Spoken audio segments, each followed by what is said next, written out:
a book called Ghamkol Sharif Mosque, the book of idiots and fools. And he wrote it with isnad. Like he had one man, he came and they were praying, and the imam lost his wudu. He had to go. He saw one man, he looked so good, his face, beautiful, beard, turban, everything. He put him ahead, he said, Sallallahu, I only lead the prayer if I have wudu.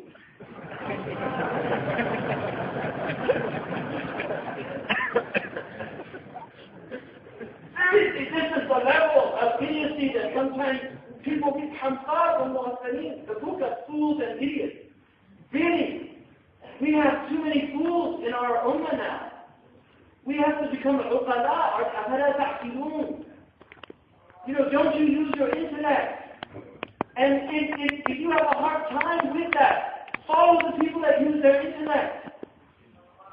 فَسَلُوا أَهْلَ الذِّكْرِ إِن كُنتُمْ لَا تَعْلَمُونَ. Ask the people of remembrance if you don't remember, if you don't know. There's no shame in not knowing.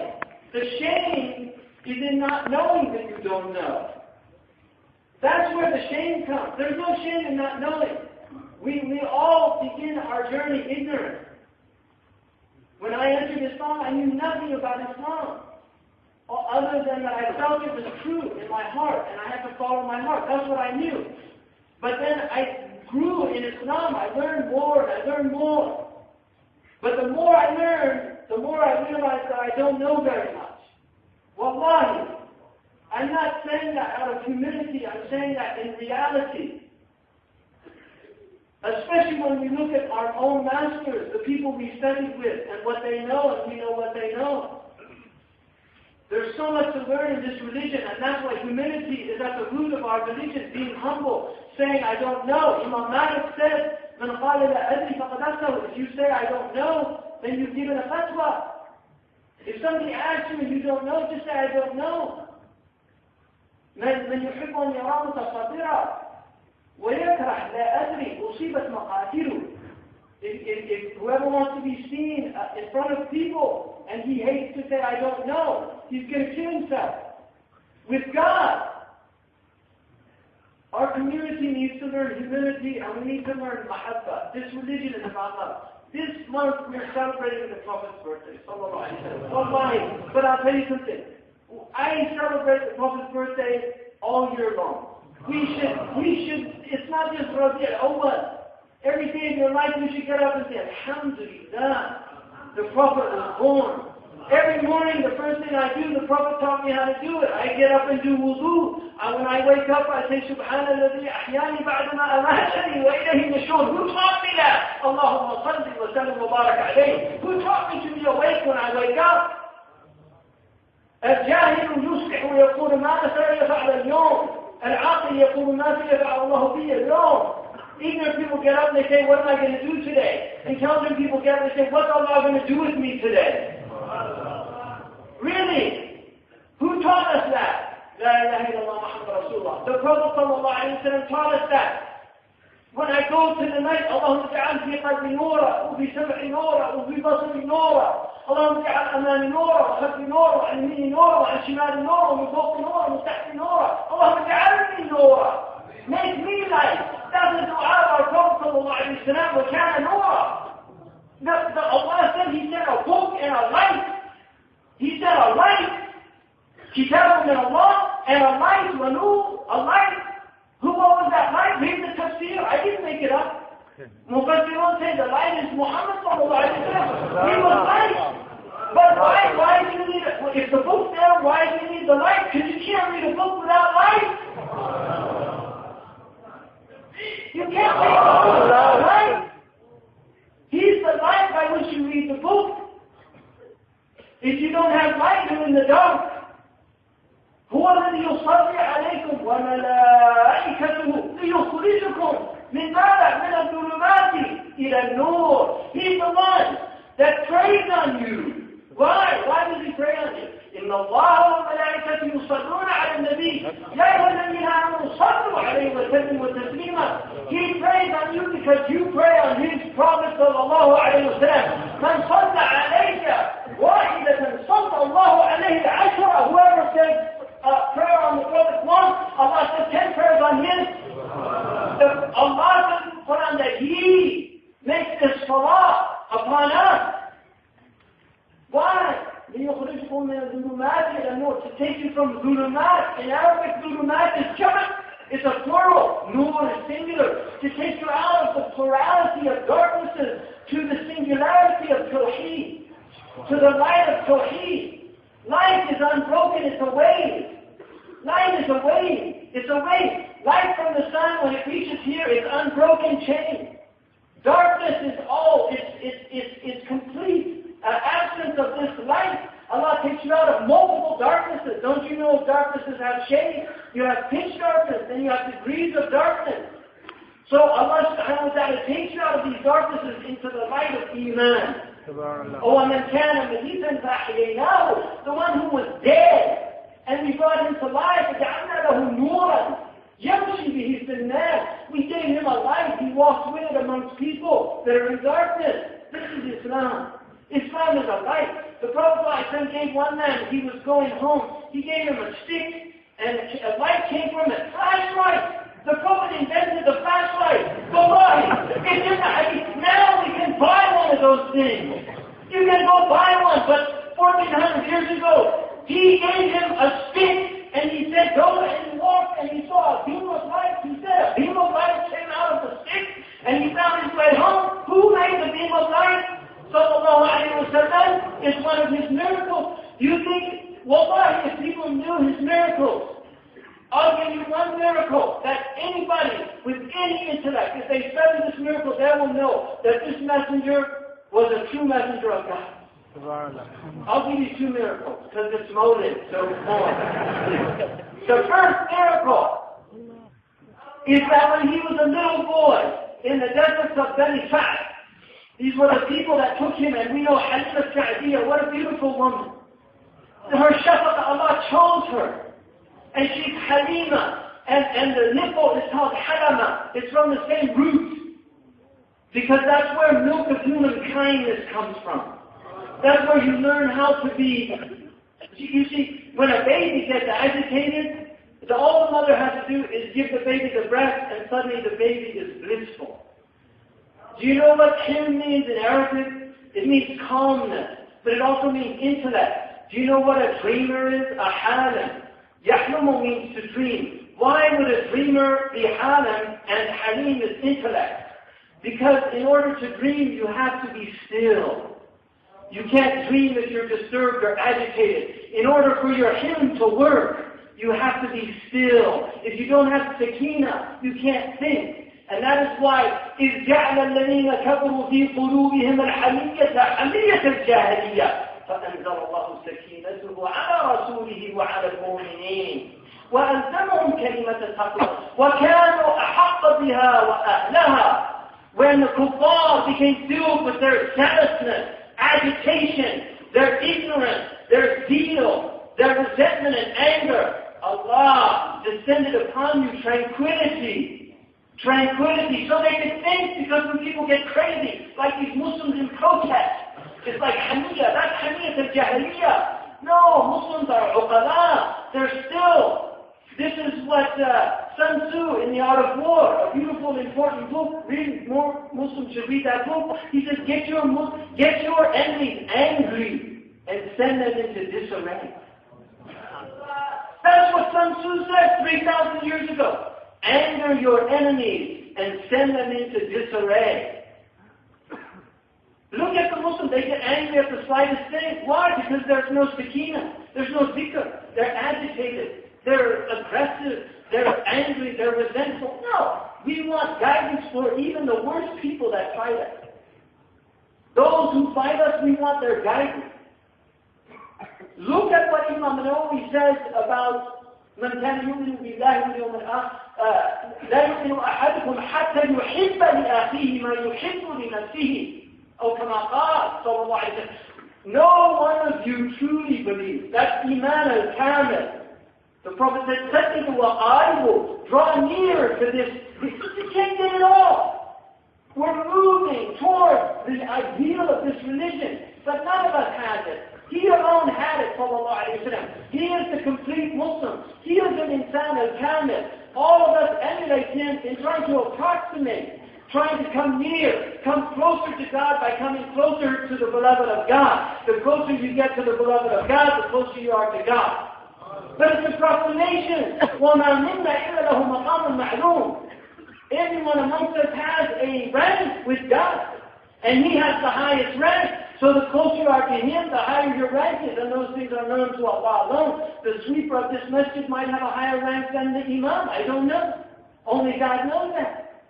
We think that that's the people that in a bowl of ice, wash it with a cryonic, saline, potassium-rich solution called Zamzam. Who would have believed that? But now today, every day, all over England, America, Europe, even now in Africa, Middle East, Asia, their surgeons go in, they cut open the sternum. They open it up. They pull a heart out. They put it into a bowl with ice. You can look this up, Google. Just do a Google, open heart surgery, bowl of ice. And they put it into a bowl of ice. Why? Because they need to slow down the metabolic rate of the cells in the heart so that it doesn't die. So what's the angels doing with a bowl of ice in the middle of the desert performing open heart surgery? Who taught them that? The one who taught us how to do open heart surgery. That's a clear miracle. And then the Sahaba said he used to see the thread on his chest from the remnant of that open heart surgery. How many people do you know that you've seen the remnant of the open heart surgery on their chest? La ilaha illallah Muhammad Rasulullah. Who can make that up? And he's al-Sadiq al-Masduq, the truthful and the one who should be believed, because these things, then, they believed them on faith. But today, we have everyday occurrences of the things. The Prophet then traveled from Mecca to Jerusalem in a night. Now we do that every single day. There's flights. You can go from Jeddah to Damascus on an airplane. And the Prophet then went on a vehicle that Allah created called the Qurrat. The Qurrat, which is from bus, like light, and it said the one movement was from one horizon to the other. That's how fast light goes, and it was called the Qurrat, the light beast. Traveling at the speed of light, 186,000 miles per second. Not hard for God.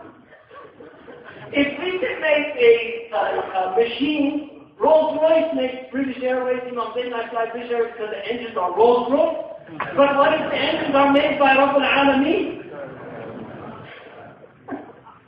Seriously, you don't have to worry about the mechanics making a mistake.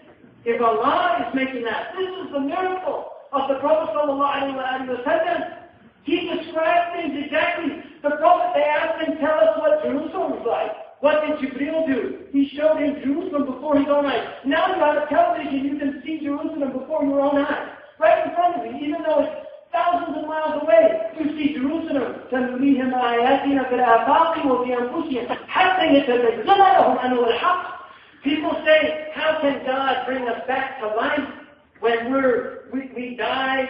Mr. Dawkins says you just die, you go into the grave, earth, and then you'll change into some other form. Allah says, hijara al-hadida, be a stone, be an iron, change to some other form. Whatever, you think is amazing, Allah will still recreate you. Now they have their own scientists are saying that they can take one cell from a human being and recreate that human being. It's called cloning. وَلَقَدْ عَلِمْتُمْ النَّشْأَةَ الْأُولَى. You knew the first way that you were created. You knew the first way that you were created. That means there's other ways to recreate us.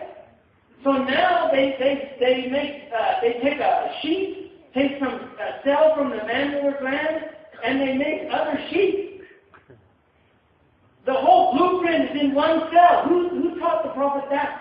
Azza. Who taught him that? He said there's a piece of the human being, that the whole of the human being is contained in it. Who taught him that? Rabbul Alameen الذي خلق ألا يعلم من خلق وهو اللطيف الخبير. Doesn't he know the one who created? These are miracles, clear miracles for anybody with eyes to see, with ears to hear. ولكنهم صم بكم عمي وهم لا يبصرون. But blind, deaf, and dumb, they don't see.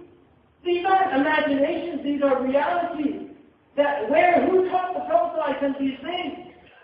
Seriously, where did they come from? I'll give you another miracle. The Prophet ﷺ said in Sahih Bukhari, it's a sound hadith, agreed upon its soundness.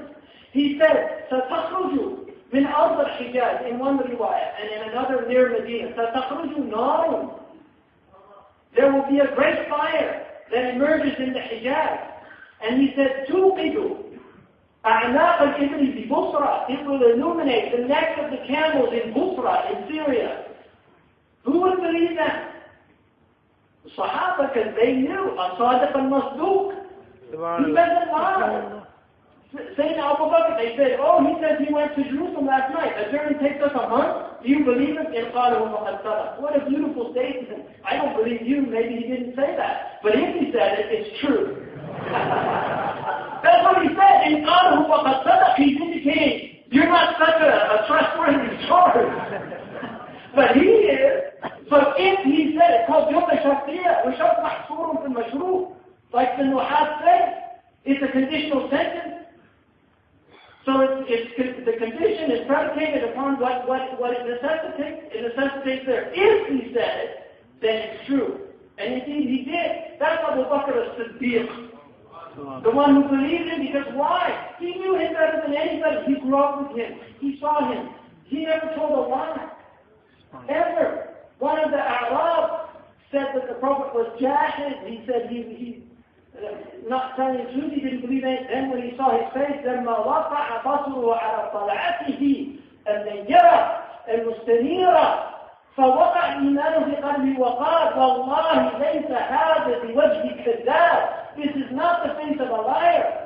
And then he said, عرض علي الإسلام يا رسول الله. Tell me about Islam. فعرض علي الإسلام فأسلم. He became Muslim just by looking at his face. Allahumma salli alayhi. May Allah give us the vision of his face. He became Muslim just by seeing his face. So how about Abu Bakr, who spent his whole lifetime with him? If one man became Muslim by just seeing the light on his face, what about Abu Bakr, who spent the whole time growing up with him, knowing what an upright and honorable human being he was? He never told a lie. He took care of the orphans. He helped the needy. All those things the Prophet ﷺ did. And then one day, a man who was never known to come out, he never quoted poetry, he never took over a masjid, he never spoke in front of people. He was a humble, gentle human being who was honest in his commerce.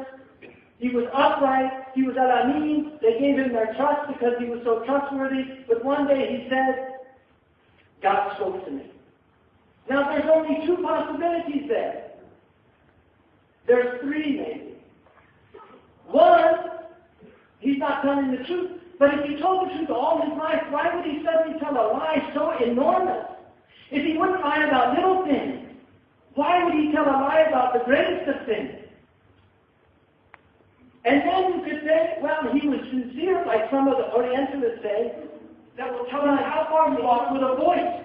You have walked 5 miles. It's a shoe that talks. And our Prophet said people would wear shoes that talk towards the end of time. Who can make that up?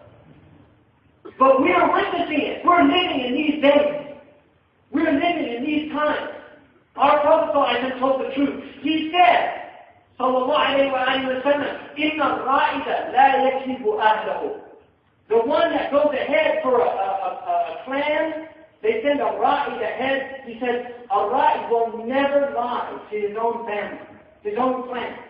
He said to the Quraysh, وَاللَّهِ لَوْ كَذَبْتُ النَّاسَ جَمِيعًا مَا كَذَبْتُكُمْ. If I lied to all of humanity, I wouldn't lie to you because you're my family, you're my clan. This is what he said. I would never lie to you. And then he said, وَلَوْ غَرَبْتُ النَّاسَ جَمِيعًا مَا غَرَبْتُكُمْ. If I deluded all the people, I would not delude you. وَاللَّهِ الَّذِي لَا إِلَهَ إِلَّا هُوَ إِنِّي رَسُولُ اللَّهِ إِلَيْكُمْ. I am the messenger of God to you. I am the messenger of God to you. خَاصَةً وَإِلَى النَّاسِ كَافَّةً. I came to you specifically, the Arabs, and in particular the Quraysh, and I came to humanity generally. This is the message of the Prophet. He said, Wallahi, innakum la tub'athunna. You will be raised up. You will be raised up. Wa innakum la tuhasabunna. And you will be judge. There will be a reckoning.